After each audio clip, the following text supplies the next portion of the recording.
Welcome to the Catalyst Life Coaching Podcast with John Kim and Noelle Cordeaux.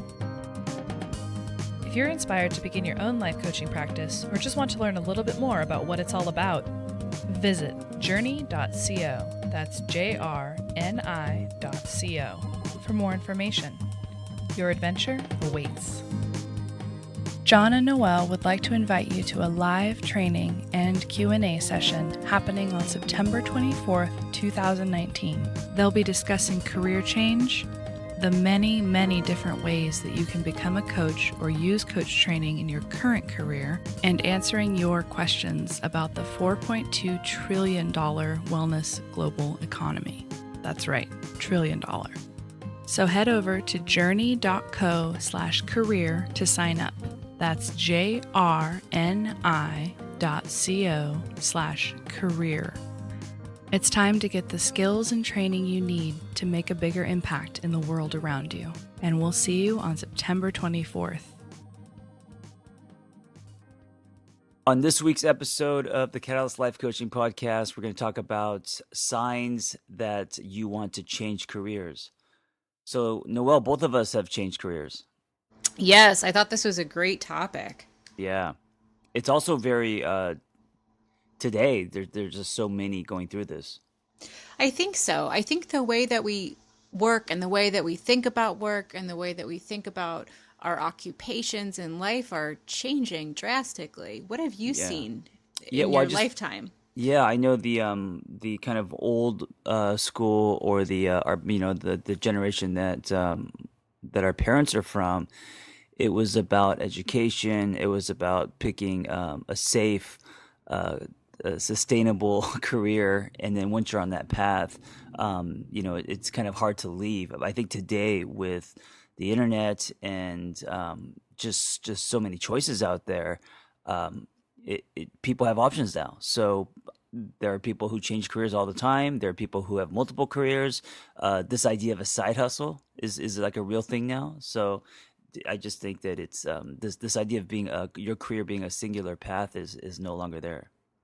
I think too, another thing that's really happened that's inspired, all of this change in movement is that the stable, safe paths aren't really stable and safe anymore. Right. Yeah, the world is changing. The world is changing. So if someone is listening and they're driving to work or they're at work or, they're on their way home from work and they want to identify how they know if they're ready for a change, what would you say are, I have a list of 3. So you come up with 3 too. How would someone know that they're ready for a change? One, I think because it happened to me, if it just, whatever you're doing doesn't ring true to you, it's a feeling. It doesn't feel honest to you. And I mean this in kind of a macro way because, of course, it doesn't matter what you do. There's going to be days that, you don't like it or, you're not going to be dying to go to work every day. But if it just doesn't feel real, if it doesn't feel honest, that would be my one. Yeah, so I have one that was similar to that, and it's the word dread. Yeah. That if you experience a sense of dread when you're waking up in the morning, that you just don't want to go, that you're maybe using all of your sick days really quickly, and you're just experiencing this sense of like, I don't want to be here. Yeah, more days of dread than not. Yeah. What's another one? For me, it's low energy. Yeah. But how do you know if it's low energy because you're not taking care of yourself or because it's because of what you do? That's a really good question. And I think that might be part of the analysis is, am I feeling low energy because I've been out drinking every single night this week and I'm cranky and I don't feel good versus, maybe it's time to change jobs. So go through the checklist. If you're starting to experience low energy at work, first turn to your health, go back to all of your systems, your wellness systems, and then check in a couple weeks later. Number 2 for me would be if the environment doesn't promote your potential. So there's a ceiling, so you feel locked or trapped. When I was working in a lot of these residential treatment centers, there were a few that there were just so many rules and I mean, I had to like check out to go to the restroom, so I had to write my name, and then when I came back, I had to check back in, like that kind of stuff, where I felt so trapped that going into work was like going into a prison. I think that's really important that the environment that you work in is congruent with how you are set up to be at your best as a human. Yeah, yeah, and I think that's important today. And this is also what's changing in the workspace. I think before it was, generally speaking, companies were just kind of run by fear, the iron fist. And today, especially with a lot of young entrepreneurs, that has definitely changed. That's something that was kind of the writing on the wall for me when I made my huge career change. I had worked in an administrative position at a university for 10 years, and I had a lot of freedom in my job. I had a lot of room to be in charge, to design my schedule. And then there was a change in leadership, and all of a sudden, things that were kind of insane, like a shoe policy, came flying down the pike. And I was like, Right, uh-oh, I'm not going to right. be able to exist in this environment.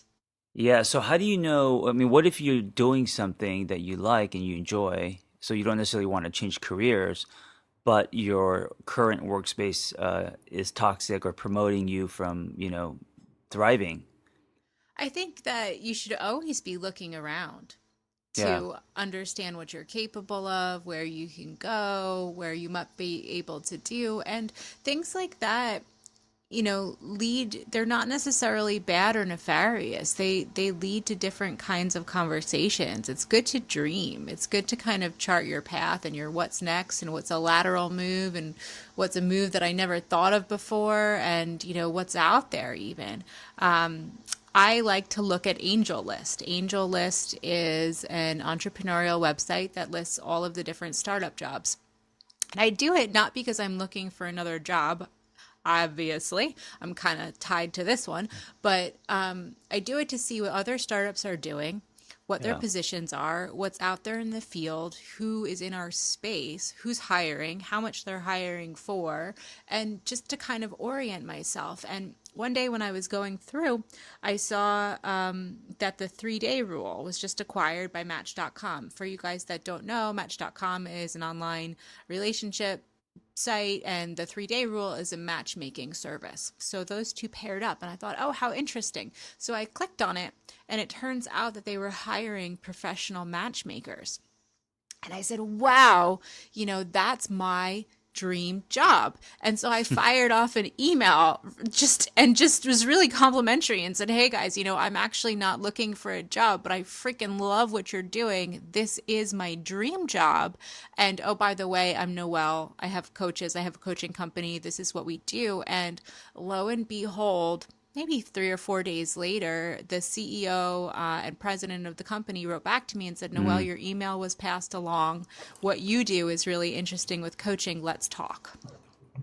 So that actually reminded me that in today's world, whether you're using email or DMs or whatever, that you could actually reach people. And I think it's the first time ever that we have that kind of accessibility, and everyone should take advantage of that. So for me, with what I do, I've DM'd so many people, and of course, a lot of people aren't going to get back to you, but there are other people like Neil Strauss and a bunch of other people that I've had dinners with or have now started relationships with, that they actually respond, and then suddenly you could form like an authentic relationship. So I think that's a game changer today. I think, and that's where we're kind of falling into the part of the topic with, what to do about it. If you're feeling stuck, if you're feeling freaked out, if you're feeling like you're not in the right place, start looking around for what in the world inspires you and check in with those people and be super honest. Hey, I love your work. I want to be you in 10 years from now. Can I buy an hour of your time? Can I buy you a cup of coffee? Can I hear how you got from point A to point B? Can I learn from you? And a lot of times folks are super willing to have that conversation. Perhaps not folks who are public figures, but everyday folks out there in the universe are flattered and really happy to share their story, and then they'll have you in mind, and that might open doors down the line. Yeah, I like the way you position that because it's not contacting them and saying, "What can you do for me?" or "Can you do this for me?" Because that would probably turn them off. It's more about genuinely being honest, and if you're a fan of them or their work or how they run a company, asking for mentorship, asking for tips and advice. I think that's the way to do it. Not like, "Can I have this? Can you do this for me? Can you make calls for me?"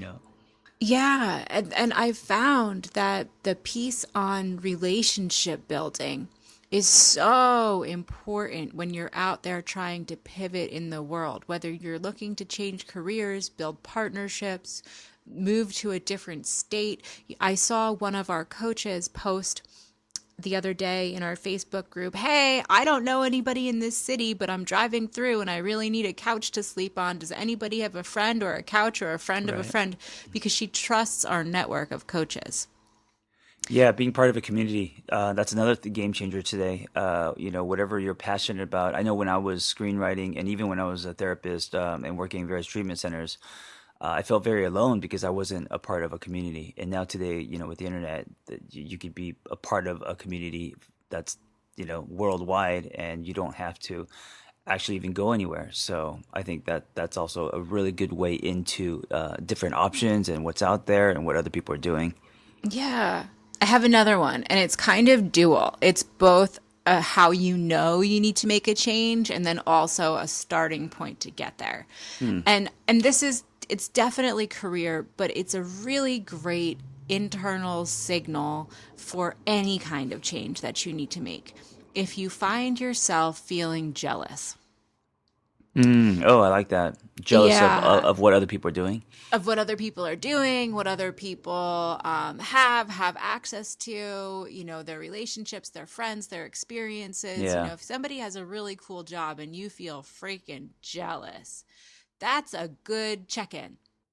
Yeah, absolutely. Yeah, instead And of continuing to feel jealous and then executing jealous behavior, um, yeah, go start go find your what's going to make you fulfilled and happy. jealousy is a signal. And then I would say to the person experiencing jealousy, okay, so what specifically are you jealous of? Is it the freedom to travel? Is it the salary? Is it the work environment? Is it the intellectual interest? And then you start gathering data and you can externalize the problem. So you're not internalizing it and beating yourself up and saying, "I am stuck, I am deficient." You can take that, turn it around, and make good work out of it and say, okay, well, what specifically is the thing that's really getting me right now? And start to use that as a template to move forward. Yeah. Um, One I'm gonna say, or maybe it'll be my third one, is, and I know this is kind of vague, but does it line up with your true north? Does it line up with where you want to go? I like the idea of pulling back and maybe like annually just doing a check-in and a review as far as, your 30,000 foot view. I do believe at the same time that we have different purposes and it's not just like one that we have, but at the time that you're in the job, does it line up with where you want to go and what you want to do? And I think if it doesn't, then maybe you're in it for the wrong reason. So maybe it feels safe. Maybe there's vacations, or maybe you have health benefits or whatever. But I don't know if those are worth feeling dread and grinding and not liking your career.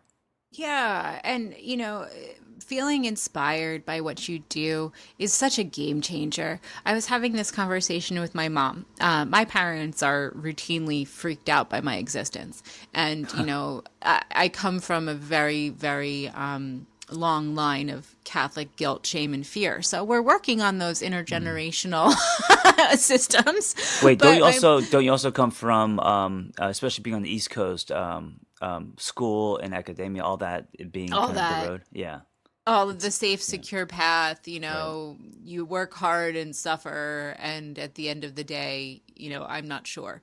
But yeah, so all of that for sure. But it comes from a loving place, and my parents always say to me, well, if this doesn't work out, what are you gonna do? And on one hand, I'm kind of like, well, it's a little late for that.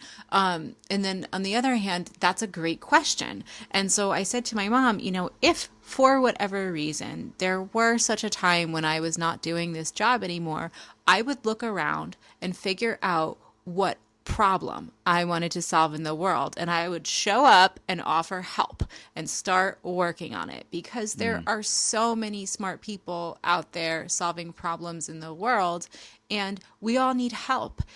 When smart people come to me and want to help work on, our project of building community, of creating job pipelines, of training coaches, I'm like, oh, hell yes. Give me your brain. Tell me what you see. I mhm. would love to hear your perspective. And I can imagine that there are so many other leaders working on projects that really could use the help and really could use smart minds and could use an extra set of hands. And if you stick with something long enough, you'll naturally rise to the top of your field. Sure, absolutely. And I think that if you are in a career that you're kind of done, you're tapped out, you're frustrated, um, it doesn't mean to just completely quit, especially if you have, responsibilities or debt or children or whatever. That's not realistic for a lot of people. So I think it's about starting to feed something else that's going to grow and creating a bridge.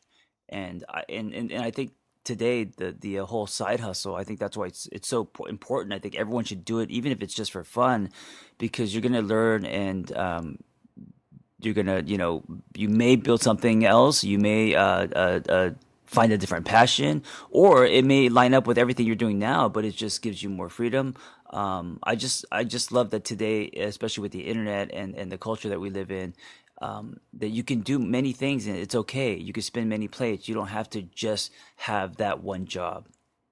Yes, it's super true, and that's a great way to put your feet in the water. And I would also add that if you are thinking about a career change and you're scared and you need some accountability to put one foot in front of the other, hiring a coach is a Yeah. great place to start. And I wanted to pull the wool back a little bit here because we've all heard about career coaches. Career coaches don't have a magic wand. No one has a magic wand. And I Right. think that there's an expectation when you sit down with a coach that folks are just like, oh, just tell me what to do. A coach will always assume that the client is the one who actually knows what's inside of them. And so the job of a coach in the scenario of sourcing careers is to hold you accountable for your own growth and discovery. Because most of the time, without that level of accountability, none of us actually make moves. Yeah, I think the whole having a coach help you with your internal positioning, your mindsets, processing some of your fears, finding out your whys. I think all of that is so much more important than just having, a to-do list or a series of steps that you have to take because what works for someone may not work for you. Yeah, and you have to, shore up the foundation. You have to tune up yourself. Whenever you're getting ready to go, think about folks who run marathons or climb mountains. They don't just wake up one day and say, oh, okay, it's time to run the marathon or climb that mountain. It takes preparation. It takes planning. It takes training. It takes studying the maps and, doing the sprints and figuring out what you need to do to build endurance. And when you're thinking about a career change, it's that same kind of preparation, thought, and benchmarking that needs to go into it. Yeah. Yeah. And I just want to mention, because I have a lot of clients who, especially in the law field, they're lawyers and they've spent so much of their life studying, taking exams, building this law career. And then they find themselves, I don't know, maybe mid 30s, early 40s, they're just not happy. And it's okay if you spent a long time in a career. because there's also a lot of guilt and shame, and because of that, they end up not doing anything. I think it's okay to change your career at any time in your life. I mean, that's what I did. I went from, in my mid 30s, I went from being a screenwriter to being a therapist, like completely, I swung the other way. And then that opened up a new path and new doors and all that. And I still write. It's different, but I just want people to know that it's okay if you are in your, I don't know, mid 30s or 40s, or you have a very secure life, but you're constantly thinking about this other thing that you're passionate about, that it's okay to start feeding that. Or even 50s or 60s. My Yeah. dad was always really disappointed that I dropped out of law school. And the reason that he's disappointed that I dropped out of law school is because it's what he always wanted to Right. do. Right, And of so course. I made a deal with him and I said, hey man, if you go back to law school, I'll study for the bar and take it with you. He was like, fuck that. Yeah, pretty much. But, it was his dream and he wanted it for me. And when he retired, I was looking at this man who has boundless energy. He still surfs every morning. He has so many different interests. And I Wow. said, go for it, Dad. Yeah. I love it. Go Yeah, for it. you're completely right. 50s, 60s, and even 70s today, it's so different than, back in the day. So you could do anything. And if you are feeling dread, if you are feeling trapped, if you are feeling invisible in what you're doing, maybe it's time to start reevaluating. Yeah, I want to shout out to Eleanor, one of our coaches. I will Hmm. never forget my first phone call with her. We got on the phone and she was a badass and she's in her 70s Wow. and she went to college early in life and then life happened and she had her family and the years rolled on and she wanted to go back to school and she realized that all of her credits expired. And so she had to start from the very beginning in her late 40s through her 50s. And it took her 12 years to work her way all the way through an associate's, through a bachelor's, through a master's, through a Wow. PhD. And then the crowning achievement is her life coaching certification. Oh, I love it. What a great Right? story. Yeah. Right? Oh, so cool. And Guys, we it's love it's her. it's never too late to do something new. Nope. Yeah. All right, thanks Noelle for the chat. Be well. Take care. Mhm. John and Noelle would like to invite you to a live training and Q&A session happening on September 24th, 2019. They'll be discussing career change, the many, many different ways that you can become a coach or use coach training in your current career, and answering your questions about the $4.2 trillion wellness global economy. That's right, $trillion. So head over to journey.co/career to sign up. That's JRNI.co/career. It's time to get the skills and training you need to make a bigger impact in the world around you. And we'll see you on September 24th.